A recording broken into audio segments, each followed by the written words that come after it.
Welcome back to L James Workshop. Today we're going to be painting up an entire Sons of Bahamut Spearhead for Age of Sigmar 4. Pause the video if you want to see what paints we're going to be using today.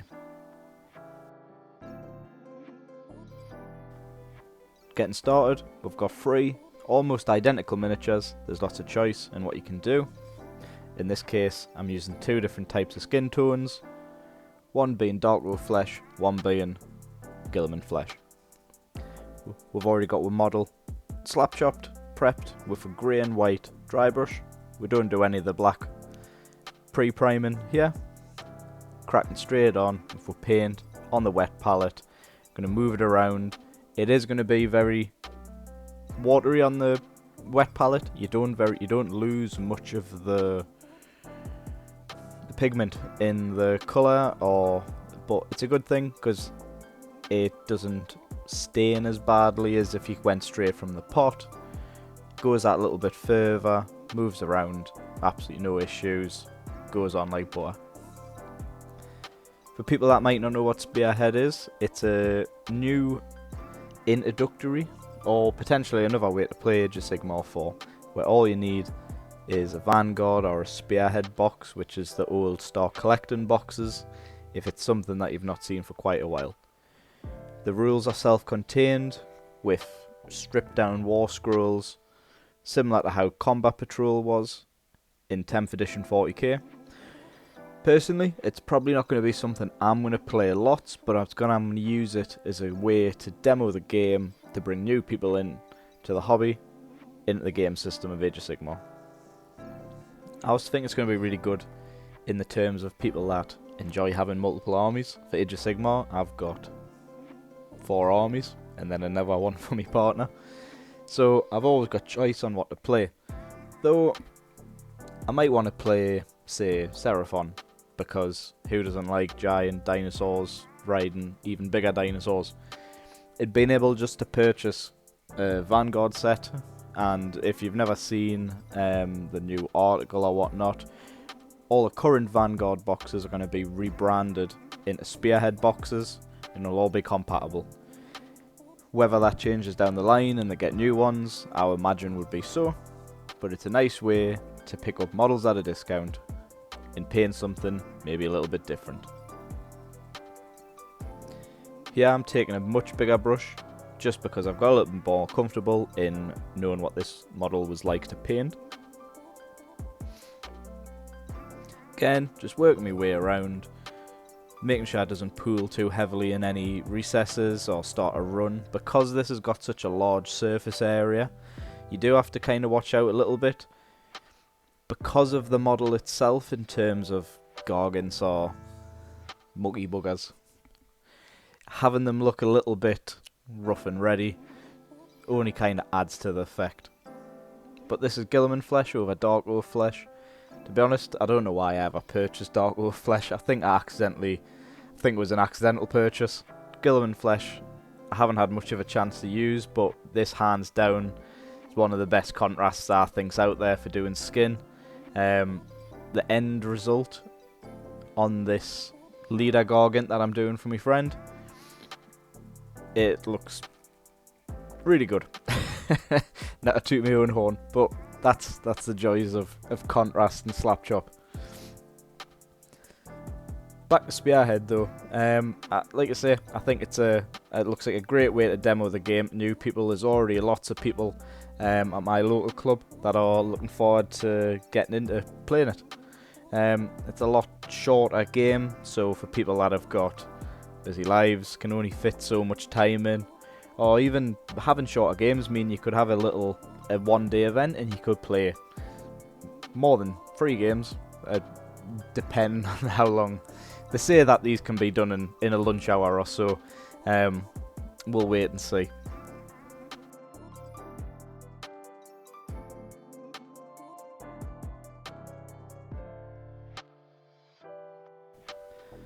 So next up, we've got 3 different browns.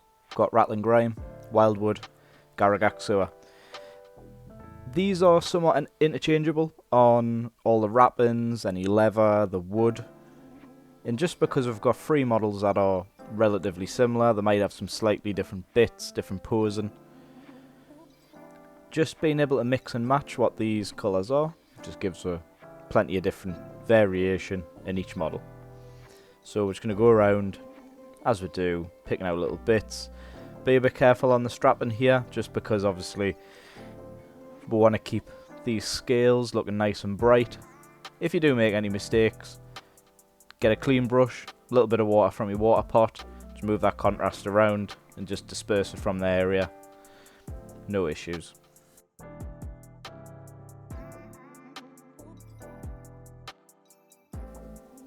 As I was mentioning earlier, what I do like about how they're deciding to balance these Spearhead boxes. This in particular isn't a Spearhead box as of yet, but it's been confirmed as this is what the Sons of Bahamut Spearhead is going to be, of 3 man crushers, no bigs, unfortunately.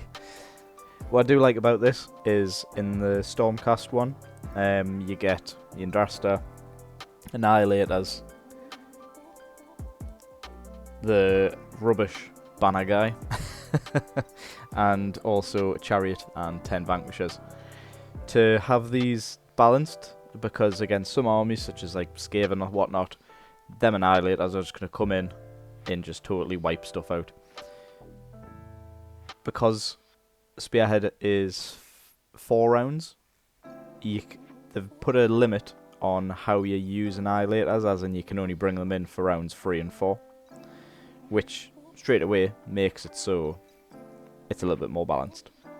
Certain armies, such as I believe as I mentioned Skaven in the article, certain weaker troops will be able to come back during the game, so when they die they can be revived, come in on a board edge or something, and then you get a bit more bang for your buck, because none of these boxes are created equal.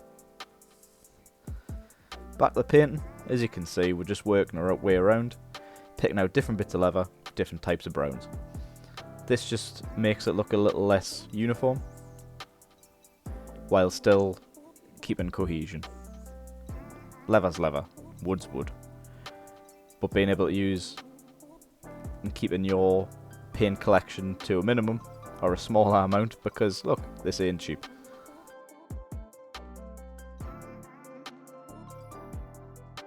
Any of these browns, and including snakebite leather too, which I don't actually use in this tutorial, all make next up great leathers, Griffhound or great wood colours. I figure this guy's got a big old beard, so why not give him a big old ginger beard? It's very fantasy-esque, I think. I was going to say who doesn't love a ginger beard, but personally, I'll happily keep not a ginger beard.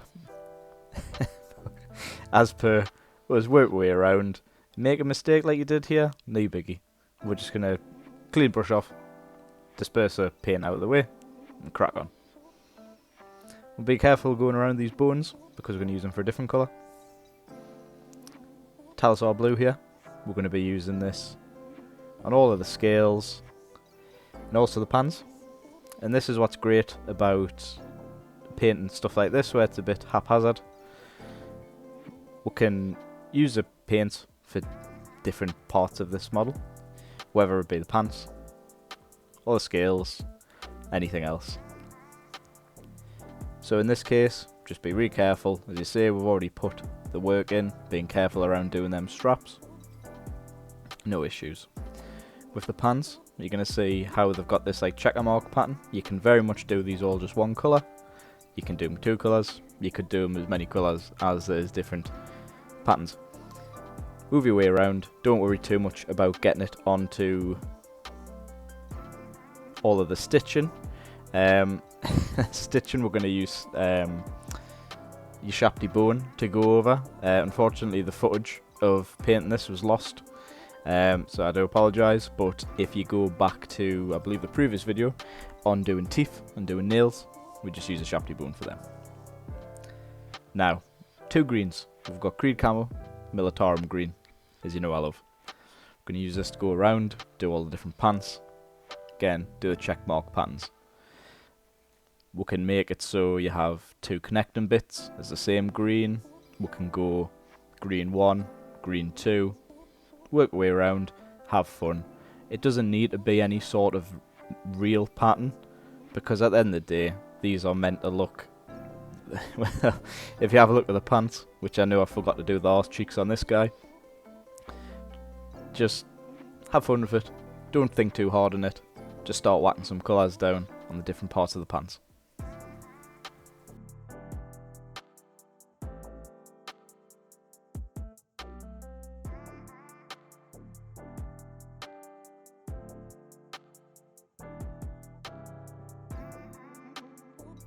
As you can see, when I've got different shades of green, it's really starting to come together.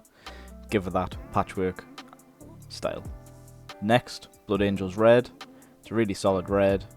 This are flesh tearers in a combination. As you see here, I've mixed and matched it with the green and the blue on this guy. There is one where I'll just do red and orange, or one which is just the two greens. Again, don't worry too much about getting it on the waistband either. We're going to go over that with Black Legion, which are really, really solid black, and cover any little mistakes there. We can also use the red on the clothes on the halflings, as well as on any other little bit that you quite fancy. Put it on the scales, I believe I put it on the one which I'm running as a leader with the big ginger beard.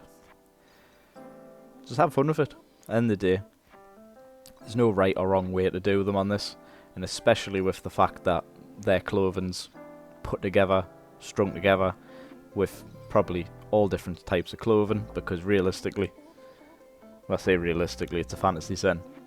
Who makes pants for giants?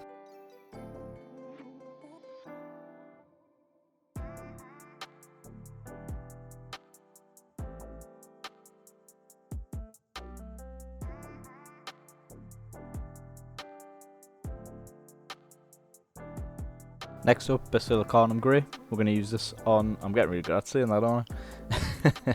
We're going to use that on all the stonework. We can also use this as a shade on any silvers, which we haven't done yet.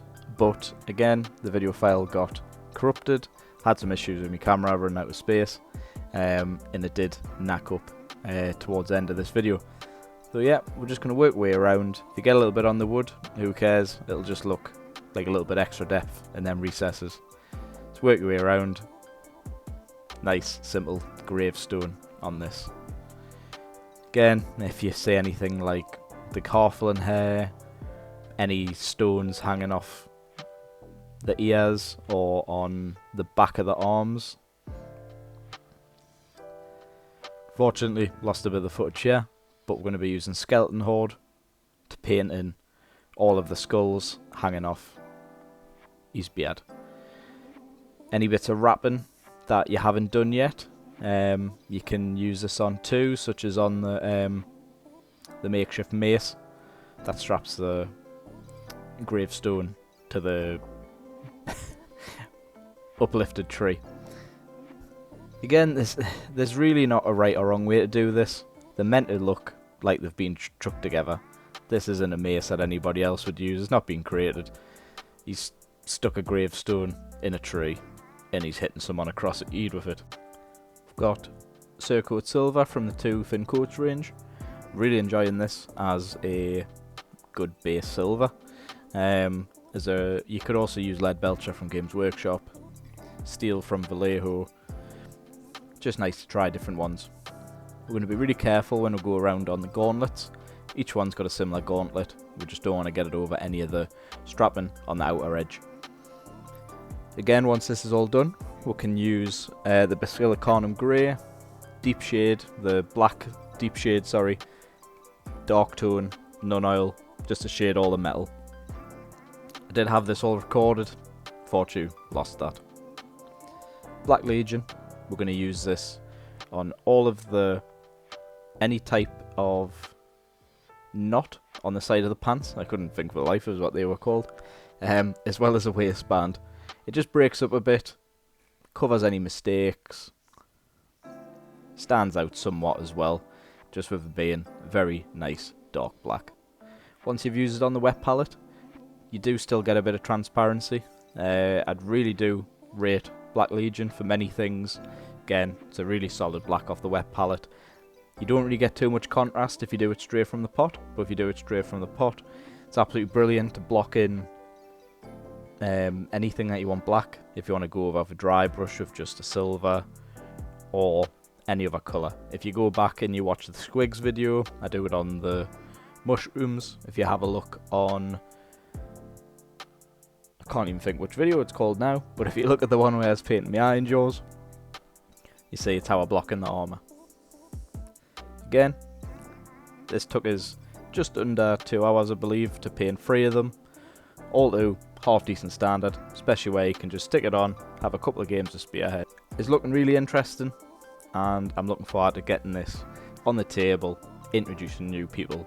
You see, with just using the same paints as well, I've managed to get 3 Gargants that all look relatively different. You have a look on the back right, using the 2 greens on the pants. The front one, using the blue and the green, and a slight bit of red. And the one on the left, using the red and the orange. Again, apologies for some of the technical issues I had in this video. Fortunately, can't go back and repaint anything. But if you have a look, all of the bits of strapping, you don't have to do this, you can avoid it. You could probably even go over the Black Legion too if you wanted. I've used the Shafty bone, and any sort of slight overspill, if you have any, just go over it with Skeleton Horde, fill in any little gap that you've missed. I'm also going to do this over any teeth and the nails. Your Shafty bone, wash with Skeleton Horde for a nice, simple bone and teeth. As I always say, go paint your minis, play some games, have some fun. Check on your mates, make sure they're doing alright. I'm going to put a link down in the video description with a link to one of my personal friends' business. It's all about mental health. Don't care who we are, no one's too big, no one's too little. Everyone needs some help sometimes.